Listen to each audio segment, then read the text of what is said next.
faktor-faktor eksternal yang bisa mempengaruhi kehidupan Anda. Ya, kehidupan saya juga ya.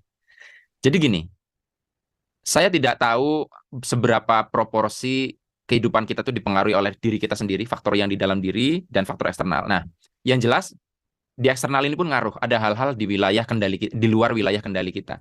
Jadi, apabila Anda merasa sudah bisa mengoptimalkan diri Anda sudah bisa mengendalikan semua faktor di dalam diri Anda, kok kehidupan Anda kadang mengalami satu lompatan positif atau juga kehancuran atau tren negatif, itu kadang tidak selalu oleh faktor internal. Kadang eksternal pun itu bisa mempengaruhi, dan ini kita juga nggak tahu. Nah, di sini tujuan Anda saya ajak untuk memahami faktor eksternal supaya Anda bisa mengantisipasi atau juga mengutilisasi atau memanfaatkan bagaimana supaya faktor eksternal itu mensupport Anda. Nanti kita mulai dari faktor yang paling sempit, artinya kita bisa sedikit mungkin agak bisa mempengaruhi, dan semakin di endingnya nanti ada 9 faktor, semakin menuju ke 9, semakin saya membahas faktor-faktor yang agak sulit untuk kita pengaruhi, alias ya kalau itu terjadi ya let it be. Kita hanya bisa menerima itu. Nah, apa saja teman-teman faktor eksternal yang bisa mempengaruhi kehidupan kita? Sebetulnya ini banyak banget ya, tapi yang saya data itu ada 9. Jadi kalau Anda merasa ada lagi ya ditambahkan sendiri. Yang penting Anda paham esensi yang saya bicarakan di dalam tema dalam video edisi spesial khusus member ke-30 ini. Oke. Nah, teman-teman, yang pertama ya, variabel faktor yang ngaruh banget ya.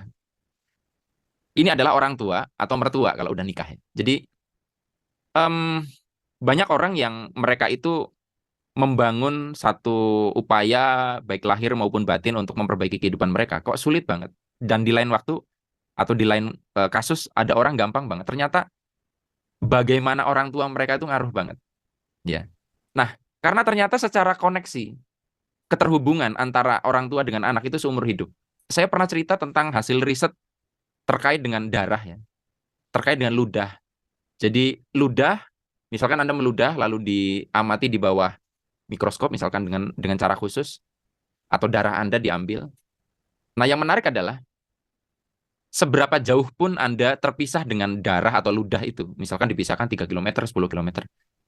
Selama sel darah, sel ludah itu masih hidup, dinamika dia atau perubahan-perubahan yang terjadi pada ludah dan darah Anda itu selaras seketika dengan emosi yang ada pada diri Anda. Misalnya, di jarak 10 km dari posisi sel darah dan ludah Anda itu ditaruh di laboratorium, Anda merasakan marah, sedih, terjadi perubahan pada biokimia di dalam diri Anda. Itu ludah dan darah yang sudah terpisah dari diri Anda, itu masih merespon Anda.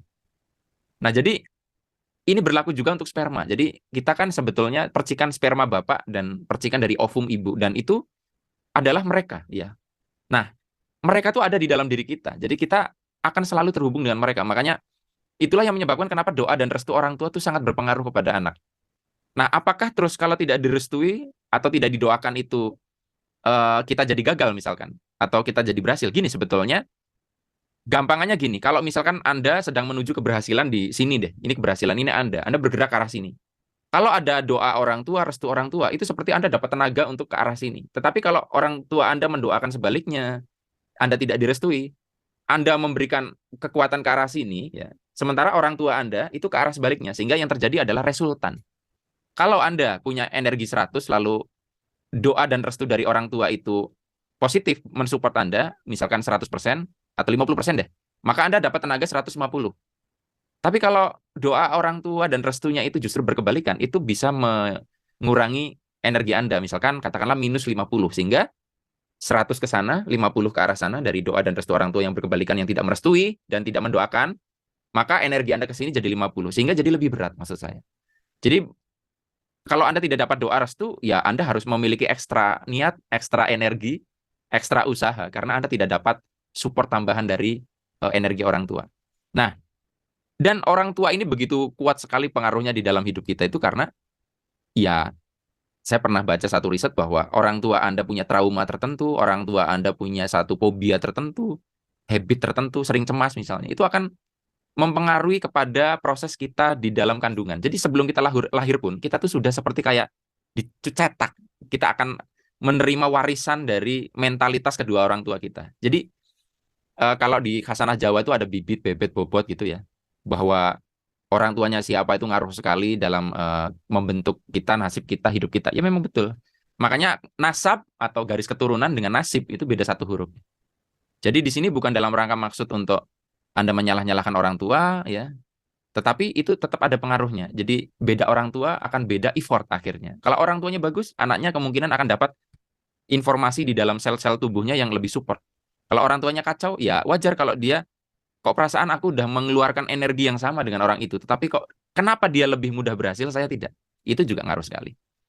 Nah, terkait dengan uh, orang tua ini, pahami tentang kecenderungan koneksi silang. Saya pernah bahas di video publik ya, tapi saya tekankan lagi. Jadi ada satu kecenderungan koneksi secara energi antara uh, orang tua dengan anak itu silang. Silang dalam arti secara seksual itu kebalik. Jadi gampangannya adalah seorang ibu itu koneksinya akan lebih kuat ke anak laki-laki, sementara ayah akan kuat koneksinya ke anak perempuan. Nah, jadi ini aplikasinya gimana? Jadi kalau Anda mau melakukan satu rencana-rencana hidup, mau membangun karir, ya jadi PNS, jadi pengusaha, atau apapun, idealnya memang direstui oleh kedua orang tua ya. Tapi kalau misalkan ternyata nggak semuanya merestui, kalau Anda laki-laki, pastikan ibu Anda merestui. Ya. Sementara kalau Anda perempuan, pastikan ayah Anda merestui. Itu minimal. Karena apa? Karena ngaruhnya itu gini, kalau Anda seorang anak laki-laki direstui oleh ayah Anda sebagai seorang mau jadi PNS, ibu nggak merestui, itu agak apa ya? Minus energinya lebih gede dibandingkan kalau ayah yang tidak setuju. Ya begitu pula yang anak perempuan, kalau ibu Anda merestui jalan hidup Anda, sementara ayah Anda tidak merestui, itu juga mensabotasenya luar biasa. Anda akan jadi ekstra keras untuk bekerja, untuk apa namanya, untuk membangun perjalanan di dalam hidup Anda, gitu. Bentar. Oke. Nah, so ketika Anda membangun satu rencana hidup untuk menikah ya, maka ini juga berlaku. Pastikan calon suami Anda, kalau Anda perempuan, itu cocok dengan ibu Anda. Dan kalau Anda laki-laki, pastikan eh, calon istri Anda itu cocok dengan ayah. Itu juga silang. Jadi kalau misalkan Anda durhaka, itu lebih bahaya seorang anak laki-laki durhaka kepada ibunya dibanding kepada ayahnya. Tapi bukan berarti ini jadi alasan Anda untuk melawan orang tua ya, untuk durhaka kepada orang tua. Ah, gue laki-laki durhaka terhadap bapak, nggak apa-apa. Tetap ada ngaruhnya, tetapi lebih kuat dampaknya, kualatnya kalau Anda silang tadi. Begitu pula kalau perempuan, hati-hati dengan ayah Anda. Makanya kalau Anda seorang perempuan, hidup Anda berat banget. Saya curiga hubungan Anda dengan, kalau Anda perempuan ya, hidup Anda nggak baik-baik, kemungkinan hubungan Anda dengan ayah kurang bagus. Kalau Anda laki-laki, hidup Anda berat, kemungkinan hubungan dengan ibu kurang bagus. Jadi, bereskan problem Anda dengan orang tua. Itu terutama ya. Nah, kalau menantu sih terkaitnya dengan kecocokan aja, karena ketika ibu itu cocok dengan menantu lelaki, itu akan dianggap sebagai anaknya, maka kalau ada apa-apa, ibu Anda akan berusaha menyelamatkan Anda. Karena kan banyak orang tua lebih berpihak kepada anaknya. Jadi kalau ada apa-apa, udah cerai aja gitu. Nah, untuk menghindari itu, pastikan salah satu dari orang tua Anda itu menganggap pasangan Anda sebagai anaknya. Lebih merasa dia seperti anak.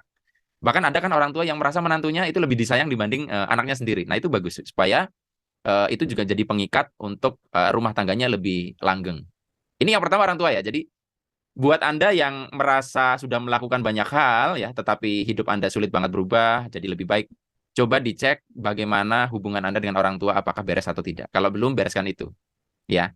Dan kalau misalnya Anda masih jadi satu dengan orang tua ya, atau mertua, lalu itu bikin konflik terus-menerus, akan lebih baik Anda mending keluar dari rumah, tidak bergabung bersama mereka untuk menghindari konflik. Karena lebih mudah sukses Anda tidak berkonflik dengan orang tua. Itu aja. Karena kalau berkonflik dengan mereka, ya itu tadi Anda terkoneksi dengan mereka sehingga emosi mereka pun akan affect ya, influence kepada diri Anda. Gitu ya. Itu yang pertama adalah orang tua atau mertua. Oke, yang kedua adalah pasangan hidup. Nah, pasangan hidup ini kalau Anda laki-laki ya istri Anda, kalau Anda perempuan ya berarti suami Anda. Nah, jadi pasangan hidup itu setelah Anda berhubungan seksual dengan dia, ya setelah menikah, maka itu koneksinya itu sangat kuat. Bahkan koneksinya melebihi koneksi Anda dengan orang tua. Jadi Sebelum menikah, hidup Anda sangat dipengaruhi oleh orang tua, tetapi nanti setelah menikah, pasangan hidup Anda itu lebih dominan mempengaruhi hidup Anda. Jadi kalau dihitung-hitung jeleknya nih, misalnya Anda disuruh memilih direstui pasangan hidup dengan orang tua, ketika sudah menikah, itu restu pasangan tuh lebih ngaruh banget. Misalkan Anda ingin resign dari pekerjaan, orang tua Anda setuju, baik ayah maupun ibu, tapi kalau pasangan Anda tidak setuju, ini masalah loh. Jadi kalau sudah menikah, maka prioritinya adalah pastikan pasangan Anda itu setuju dengan rencana hidup Anda yang ke depannya. Orang tua itu belakangan. Jadi Anda menghadap orang tua setelah Anda dengan pasangan Anda sudah sepakat. Pak, Bu, saya mau resign keluar dari kerjaan. Istri saya sudah sepakat, sudah setuju. Baru minta pendapat mereka. Jadi jangan minta pendapat orang tua dulu baru pasangan. Nanti akhirnya menimbulkan konflik nanti antara pasangan dengan orang tua. Banyak pasangan yang terjebak harus milih antara pasangan atau orang tua. Ini nanti akan jadi complicated problem di dalam rumah tangga Anda. Nah, eh, gini sekarang. Saya mau kasih contoh kenapa ini penting banget ya. Banyak alumni kelas saya, alumni kelas vibrasi, itu yang berubah hidupnya itu setelah pasangannya ikut berubah.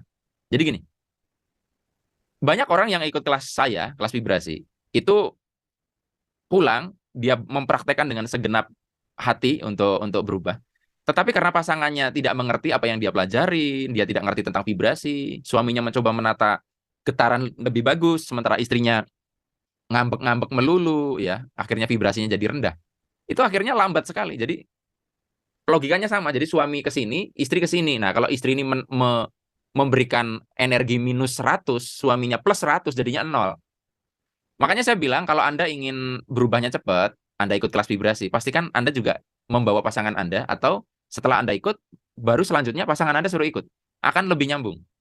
Asli, saya sudah jadi saksi beberapa pasangan yang kalau ikut bareng itu akan lebih selaras dan akan lebih berubahnya banget gitu.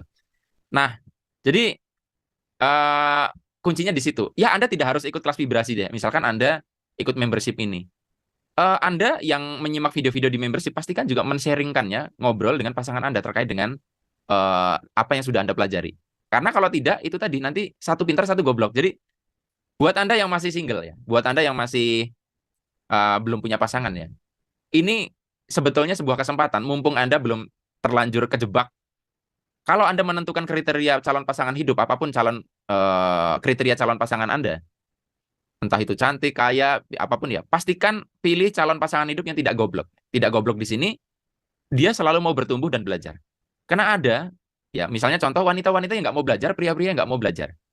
Ya, misalnya ada tuh waktu itu saya punya satu grup gitu. Di situ ada juga beberapa perempuan ya. Nah, ada satu peserta di grup itu yang membaca buku saya dan ngajak ngobrol soal bagaimana membangun kesadaran supaya boros tapi membuka rezeki. Dan sebaliknya irit tidak menutup rezeki. Saya jelasin gitu kan. Terus dia ngerespon, ribet banget. Udah pokoknya mendingan kerja gitu loh, cari duit gitu loh. Jadi dia tidak mau bertumbuh. Ya, saya agak kesel juga ya, karena orang ini ekonominya nggak bagus-bagus amat si wanita ini gitu. Bahkan dia bermasalah gitu. Jadi pantas aja dia kehidupannya bermasalah, diajak ngomong tentang kesadaran nggak mau, bertumbuh secara spiritual nggak mau. Itu capek loh, capek banget punya pasangan hidup yang tidak mau bertumbuh. Ya, kalau sekarang posisinya Anda sudah menikah lalu punya pasangan tidak mau bertumbuh, gini, kuncinya gini. Ada beberapa orang ikut kelas saya dan dia pengen istrinya tuh ikut, tapi istrinya tidak mau ikut. Walaupun secara keuangan dia mampu untuk mengikut sertakan istrinya untuk ikut kelas saya. Saya bilang gini, kuncinya di Anda. Kalau Anda bisa memunculkan perubahan yang hebat, itu yang akan menarik istri Anda untuk belajar kepada saya. Tapi kalau habis ikut kelas vibrasi, Anda pulang tidak ada perubahan, bahkan lebih buruk. Bagaimana istri Anda tertarik, saya bilang. Jadi akhirnya setelah dia menunjukkan perubahan yang luar biasa, istrinya tertarik. Apa sih yang dia pelajari sehingga kok suaminya berubah? Nah, kuncinya di situ. Oke ya. Nomor 2, pasangan hidup. Kemudian nomor 3 yang sangat mempengaruhi kehidupan kita, teman-teman, adalah teman atau sahabatnya. Jadi saya sudah sering bilang ya bahwa siapa teman-teman Anda, coba Anda data teman-teman terdekat dan itu betul-betul ada bonding ya, ada emosional connection, bukan hanya teman di Facebook, teman secara online, tapi teman yang memang sering kopdar, sudah berlangsung lama, teman dekat gitu. Nah, mereka itu akan punya pengaruh yang sangat besar terhadap Anda. Anda pernah mungkin mendengar, coba Anda data penghasilan teman-teman dekat Anda total, lalu dibagi jumlah teman Anda itu, maka Anda akan mendapatkan angka rata-rata penghasilan mereka, ya. Jadi penghasilan mereka berapa aja, di total, dibagi jumlah teman Anda, ketemu rata-rata angka penghasilan. Maka penghasilan Anda tidak jauh-jauh beda dari penghasilan teman Anda itu. Saya pernah nyoba waktu ngasih training di sebuah sekolah, saya minta anak-anak sekolah untuk mendata teman-teman mereka nilai matematika berapa, dibagi ketemu rata-rata angka matematika mereka berapa.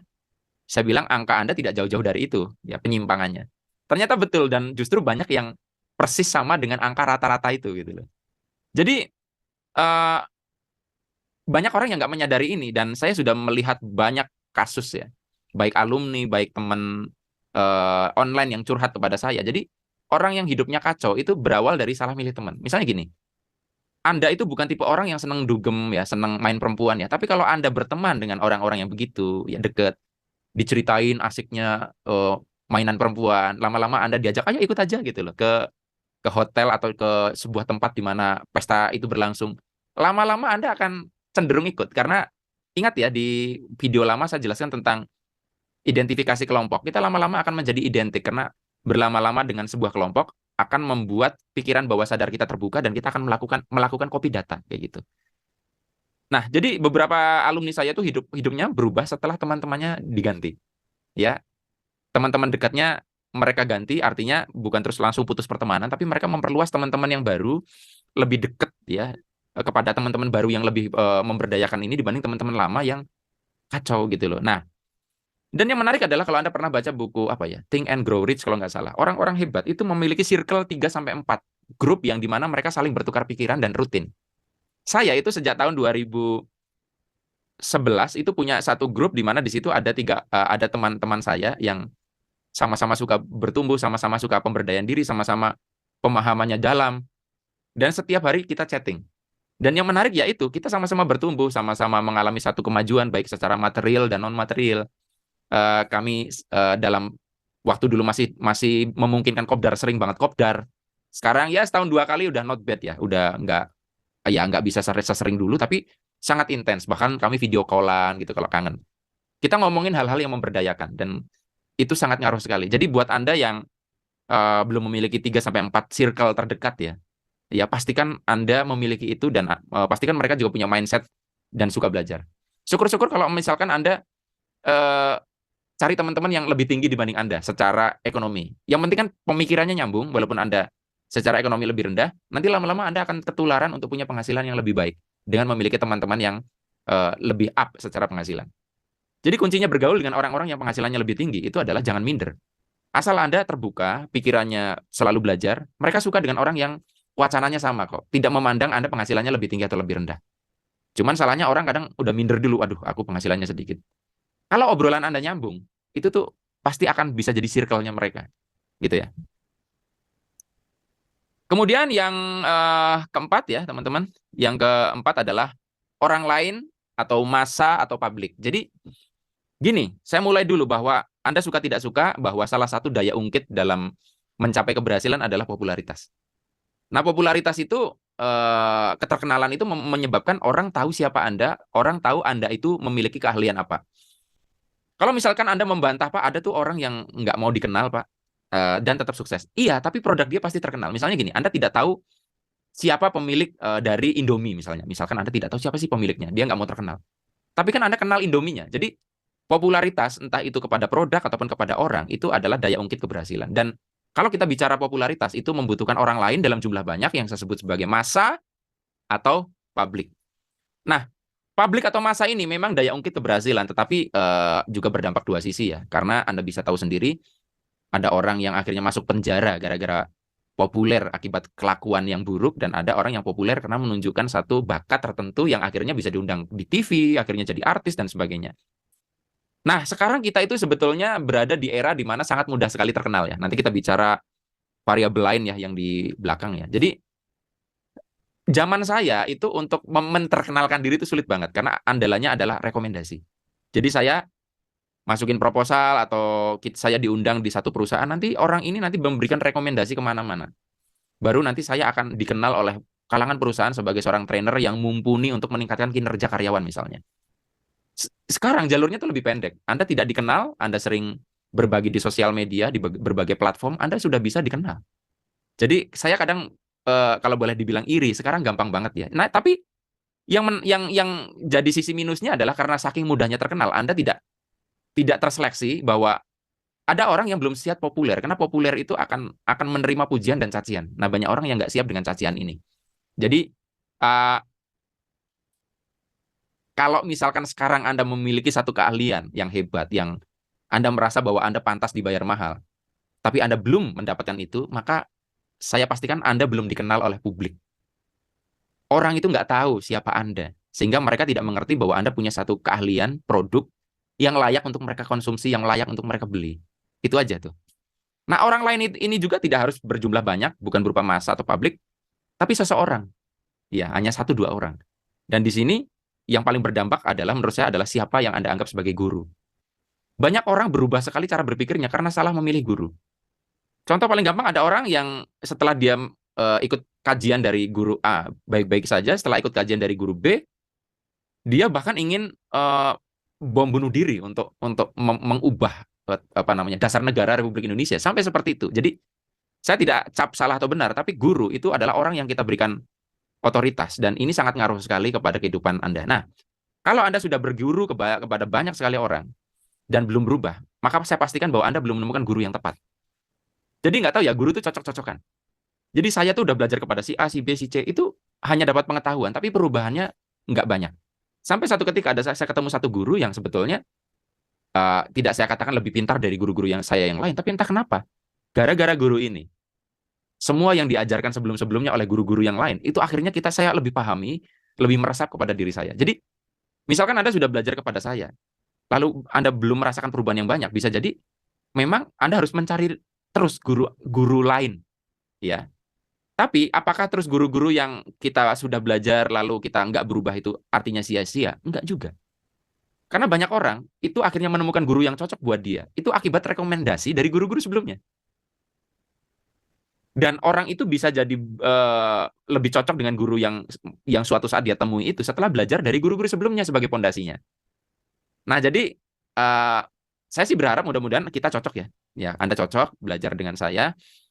Tapi kalau Anda nggak cocok, teruskan perjalanan Anda tanpa menjelekkan guru-guru sebelumnya. Misalkan Anda nggak cocok dengan saya, Anda jelek-jelekin saya di guru Anda yang Anda anggap cocok. Kalau guru itu benar, pasti Anda dimarahin. Anda bisa kayak gini ketemu saya, itu akibat jasa dari guru-guru sebelumnya. Tapi yang saya anggap di sini sebagai guru adalah kalau bisa offline, bukan online begini. Tetap beda soalnya. Nah, kemudian terkait dengan publik atau massa, saya pernah bilang bahwa hati-hati men-share impian Anda di ruang publik. Kenapa? Karena tidak semua orang di media sosial itu mendoakan Anda baik, bahkan ada yang iri, dengki, bahkan berharap Anda gagal. Makanya saya sangat jarang mempublikasikan impian-impian saya. Saya mau meraih apa, saya mau mencapai apa, saya mau meningkatkan penghasilan. Saya jarang share ke orang lain. Karena getaran kita bisa terbatalkan oleh getaran orang lain. Makanya, milikilah tadi yang saya sebut 3 atau 4 orang, ya nggak usah banyak-banyak, yang positif. Yang kalau kita share impian kita, mereka itu tidak ada iri dengki. Kalau saya pernah bagikan ya di video publik tentang penyakit AIN, Anda silakan nonton video itu. Bagaimana bahayanya ketika kita itu berhadapan dengan publik. Publik itu bisa memberikan efek positif, bisa juga memberikan kemudaratan atau bahkan bencana di dalam hidup kita.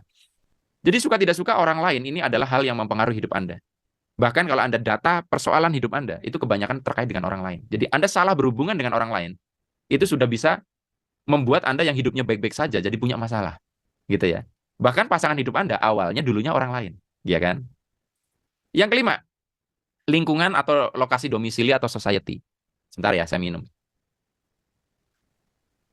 Sebentar saya matiin AC ya. Saya matiin AC sebentar.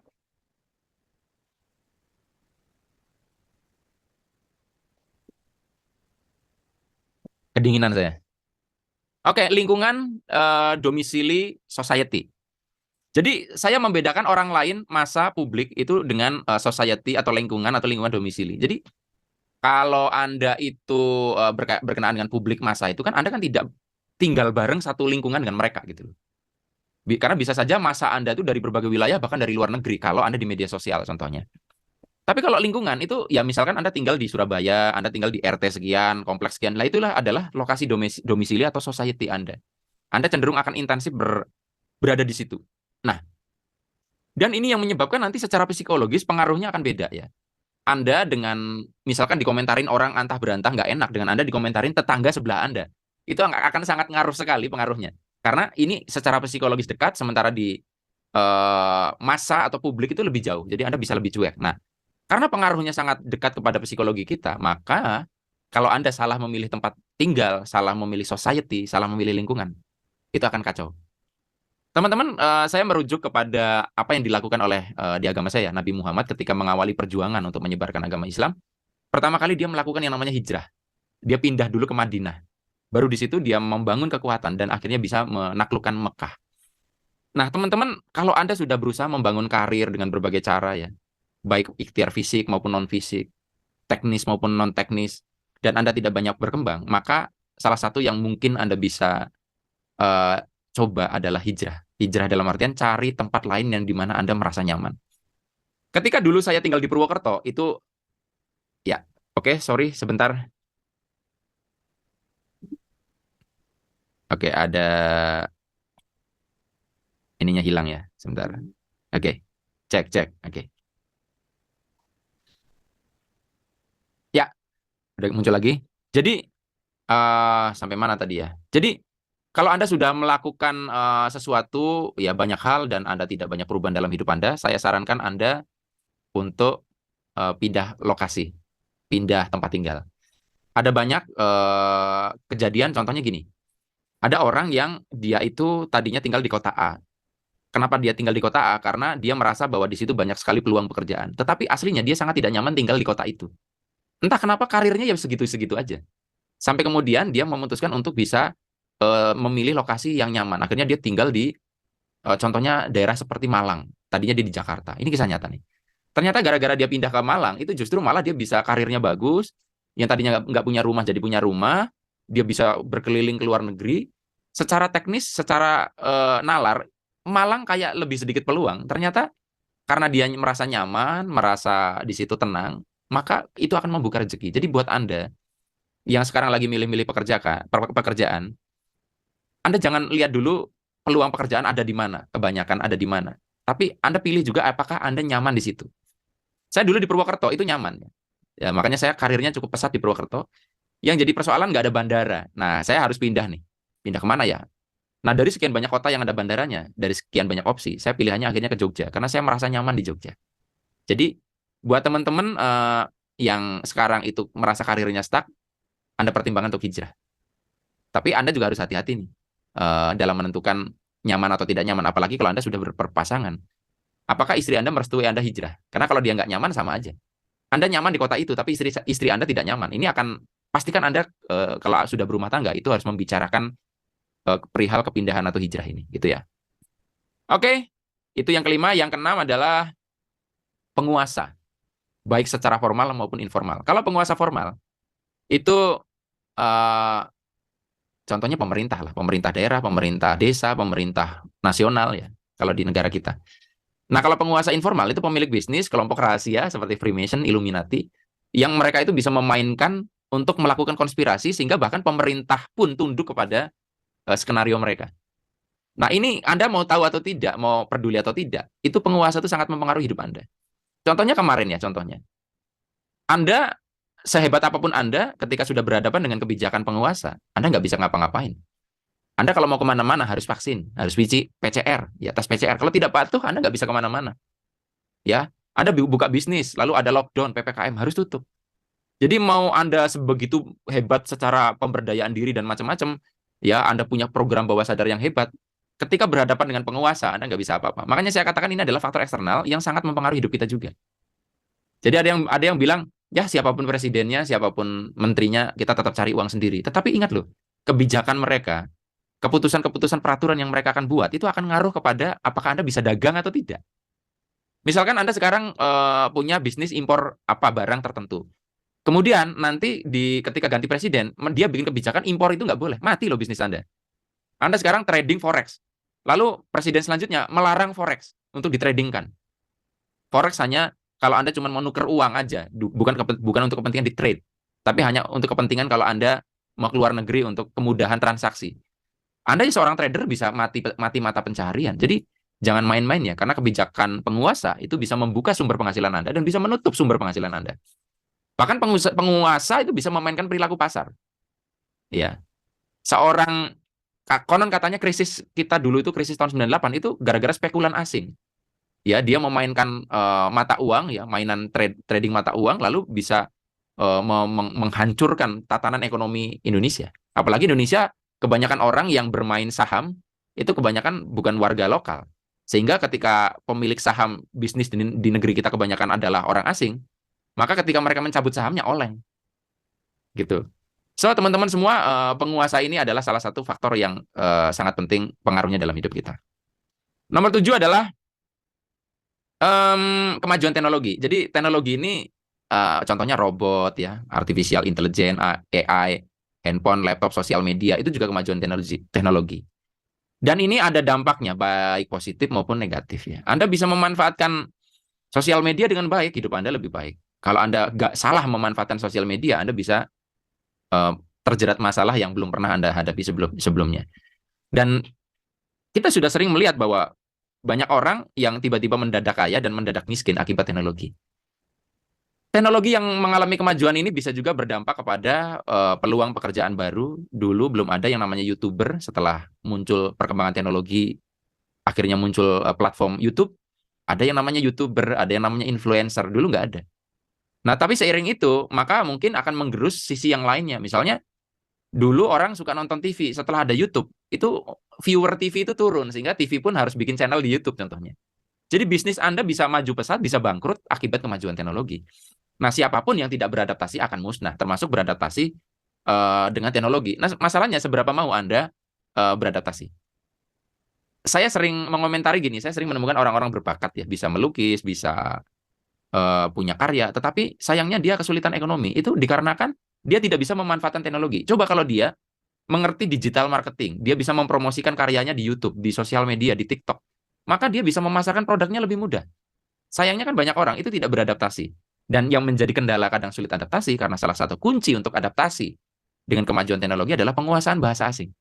Mau tidak mau, Anda minimal harus bisa ngerti bahasa Inggris kalau ingin beradaptasi dengan teknologi. Anda setting-setting HP itu kalau nggak begitu ngerti bahasa Inggris, walaupun bisa disetting ke bahasa Indonesia, tetap akan ada aja bedanya. Anda kalau menunggu buku-buku luar negeri diterjemahkan ke Indonesia, Anda akan ketinggalan 10 tahun. Anda mungkin melihat saya lebih pintar, padahal bisa jadi bukan lebih pintar, tapi saya lebih dahulu membaca buku yang sudah keluar saat ini, dan Anda baru membacanya versi Indonesia 10 tahun ke depan. Jadi siapapun yang enggan belajar bahasa asing, maka Anda akan tertinggal oleh teknologi. Serius. Teman-teman saya yang dia seorang terapis, itu banyak klien yang bayar mereka sampai miliaran, asli miliaran, ketika mereka bisa bahasa asing. Kliennya bule, yang diterapi orang-orang bule, yang duitnya dolar ya, yang lebih banyak. Jadi sayangnya banyak orang itu kurang tertarik menguasai bahasa asing, padahal itu ngaruh sekali kepada mereka kemampuan beradaptasi dengan teknologi. Semakin banyak teknologi yang Anda kuasai, semakin banyak peluang. Anda menguasai Facebook, Anda punya peluang jualan di Facebook. Anda menguasai YouTube, Anda punya peluang untuk bisa jualan di YouTube, dan seterusnya. Jadi kalau Anda sekarang merasa hidup Anda kurang mengalami lompatan, ya saya yakin Anda kemungkinan masih menggunakan cara-cara yang sudah usang dalam mendapatkan penghasilan. Jadi di era modern ini, itu banyak sekali peluang yang bahkan saya nggak ambil semua. Banyak tawaran endorse di TikTok saya, setelah TikTok saya melampaui 100.000 follower. Itu pun nggak semua saya ambil. Bukan nggak semua, bahkan nggak saya ambil satu pun. Itu kalau saya ambil lumayan loh duitnya. Misalnya 10 juta, 10 juta, 10 juta, ada 6 produk. Itu udah 6, kalau 6 produk itu udah 60 juta. Nggak saya ambil satu pun. Jadi, kenapa Anda tidak memanfaatkan teknologi ini untuk membuat Anda lebih pesat? Kayak gitu. Kedelapan, dinamika di bumi. Jadi, seberapa hebat pun bisnis Anda, seberapa hebat pun karir Anda, kalau Anda berhadapan dengan gempa bumi, tsunami, gunung meletus, banjir, bisa bubar semua. Dinamika di bumi itu sangat mempengaruhi kehidupan kita. Nah, makanya kalau di dalam klausul itu ada yang namanya force majeure atau keadaan kahar, di mana di situ klausulnya kalau udah berhadapan dengan itu ya gimana lagi, itu nggak bisa. Ini di luar kuasa. Artinya kalau di luar kuasa, ini betul-betul mempengaruhi hidup kita dan kita tidak bisa intervensi. Nah, persoalannya itu adalah kenapa ini saya ingatkan di sini, karena banyak manusia tidak menyadari bahwa dinamika di bumi itu sangat ngaruh sekali dalam kehidupan mereka, sehingga manusia kurang peduli dengan isu-isu dinamika bumi ini. Memang betul ada sebagian dinamika bumi yang kita nggak bisa intervensi ya. Tapi ada yang bisa kita intervensi kita ada di situ. Misalnya banjir. Banjir itu bisa karena memang curah hujan yang tinggi, bisa juga karena Anda buang sampah sembarangan, ya kan? Tanah longsor itu bisa jadi karena memang begitu besarnya curah hujan, bisa juga karena Anda menggunduli hutan. Salah satu hal yang mungkin juga nih sebagai contoh kurang pedulinya manusia dengan dinamika di bumi adalah soal isu pemanasan global. Seberapa care Anda dengan isu pemanasan global? Saya sebelum-sebelumnya nggak care. Ternyata akhirnya setelah saya pelajari, ini ngeri loh ya. Pemanasan global itu akan menyebabkan lapisan es mencair di bumi ini, entah di kutub, entah dimanapun. Dan ini akan membuat air laut akan naik. Dampak ketika air laut naik, itu akan banyak daratan hilang. Sekarang kalau air laut naik, ya misalkan 10 meter dari permukaan sekarang, kira-kira Jakarta tenggelam nggak? Kalau Anda tinggal di Jakarta, bagaimana bisnis Anda, karir Anda? Bisnis bisa hancur. Belum lagi korban jiwa yang akan mungkin muncul akibat naiknya permukaan air laut. Anda bisa perhatikan banyak situs-situs sejarah berada di dalam laut. Artinya dulu air laut tidak setinggi sekarang. Semua tempat-tempat bersejarah itu tenggelam karena kenaikan air laut. Jadi kayak gini tuh mungkin banyak orang tidak peduli. Udahlah bekerja mikirin. Padahal sehebat apapun Anda menata karir Anda, dinamika bumi bisa menghancurkan hidup Anda, bisa menghancurkan karir Anda. Belum lagi kalau kita bicara tentang frekuensi. Ya, biasanya saya bicara ini di kelas ya. Kekacauan frekuensi di bumi itu bisa menciptakan kekacauan psikologi secara massal yang membuat manusia cenderung untuk melakukan tindakan merusak. Jadi, eh, ya di era modern ini kan manusia bermain dengan frekuensi ya, 3G, 4G, 5G. Itu ternyata sangat ngaruh sekali terhadap bagaimana manusia itu berperilaku. Dan ini selaras dengan banyak riset. Makanya ada juga sekelompok ilmuwan yang tidak setuju dengan teknologi 4G karena dampaknya kepada psikologi manusia itu cukup besar. Tetapi ya masih pro kontra. Cuman maksud saya adalah, sudahkah kita peduli untuk melindungi bumi? Karena ini adalah rumah tempat kita tinggal. Anda tentunya sangat peduli dengan rumah Anda. Nah, rumah yang lebih gede dari rumah Anda adalah bumi kita. Ya, bahkan Elon Musk sudah memikirkan kalau bumi udah kacau, nggak bisa ditinggalin, kita kemana ya? Makanya dia membuat eksplorasi ruang angkasa. Itu ya dia entah optimis, entah dia pesimis dengan manusia ini tidak bisa disadarkan soal dinamika di bumi ini sangat mempengaruhi hidup kita atau gimana nggak ngerti ya. Tapi yang jelas, suka tidak suka dinamika di bumi mempengaruhi kehidupan kita. Dan terakhir adalah dinamika semesta. Dinamika di luar planet bumi yang saya maksud. Di sini mempengaruhi situasi dan kondisi di bumi. Contoh paling dekat bulan. Secara fisik, gravitasi bulan ternyata mempengaruhi pasang surutnya air laut. Itu kan ngaruh ya. Pasang surut itu ngaruh banget dan fenomena pasang surut itu juga mempengaruhi bagaimana nelayan akan melakukan pelayaran. Ya, bagaimana resto-resto di tepi pantai itu tahu bahwa wah jangan gelar tikar di pantai jam segini karena nanti akan pasang. Itu kan ngaruh ya. Nah, tapi ternyata lebih dari itu, ternyata bulan ini juga mempengaruhi psikologis manusia. Anda tentu pernah dengar istilah full moon ya, matahari bulan purnama, dan di situ misalnya ada orang yang berubah jadi serigala contohnya ya.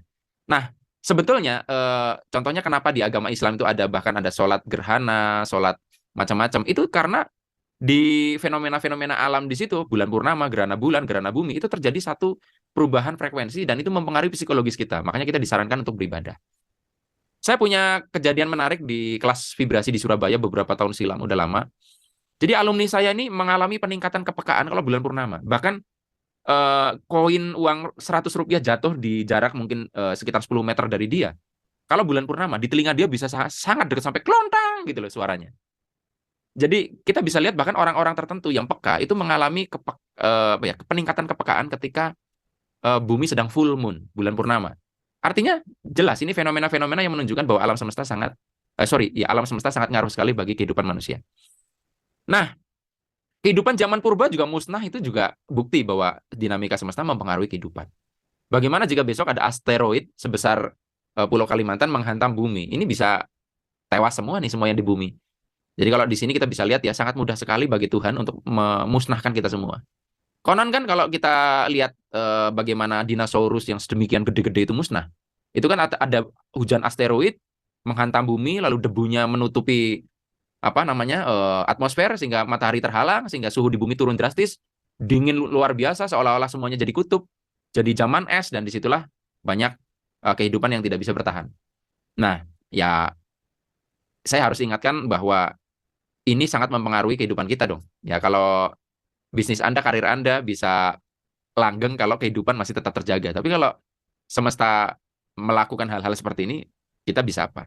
Memang untuk urusan ini kita tidak bisa intervensi, terus terang tidak bisa intervensi. Yang kita bisa lakukan paling ya contohnya ketika sedang ada gerhana, kita perlu menata emosi seperti apa, ketika sedang bulan purnama seperti apa, masih bisa. Tapi kalau asteroid dan sebagainya, apa yang kita bisa lakukan? Kecuali NASA ya, yang sudah menyiapkan semacam meriam untuk menembak asteroid yang membahayakan bumi. Mungkin bisa diupayakan. Dan ada juga, Anda kalau lihat di YouTube itu banyak orang yang belajar astronaci. Jadi gabungan antara astrologi dan ilmu Fibonacci. Di mana di situ ternyata perilaku pasar dalam melakukan trading itu sangat dipengaruhi oleh posisi bintang tertentu, posisi bulan tertentu yang itu mempengaruhi apakah orang akan membeli atau menjual saham mereka dan sebagainya. Nah, Anda bisa melihat banyak ilmu-ilmu sekarang yang begitu bervariasi dikaitkan dengan dinamika semesta ini. Tapi ini menunjukkan kesadaran bahwa manusia mulai ngeh bahwa alam semesta sangat mempengaruhi kehidupan kita. Ya, sudah habis teman-teman semua. Jadi ada 9 hal yang mempengaruhi kehidupan kita ya. Dari mulai yang kita bisa kondisikan sampai kita tidak bisa kondisikan. Yaitu orang tua atau mertua, pasangan hidup, teman atau sahabat, orang lain, massa publik, lingkungan, lokasi domisili, society, penguasa baik formal maupun informal, kemajuan teknologi, dinamika di bumi, dan dinamika semesta. Nah, sekarang dari faktor-faktor eksternal ini tinggal perhatikan aja dari semuanya mana yang bisa Anda lakukan pengkondisian dan intervensi untuk memberhasilkan hidup Anda. Jangan diabaikan karena itu juga mempengaruhi kehidupan kita. Hanya ini yang bisa saya bagikan teman-teman, dan sebelum saya tutup ingat Anda jangan bertanya pada komentar, bagian komentar dari video ini ya. Jadi sesi tanya jawab nanti akan saya buat postingan khusus di community atau tab komunitas. Silakan tulis pertanyaan Anda terkait dengan video edisi spesial khusus member nomor 30 misalnya. Di situ nanti Anda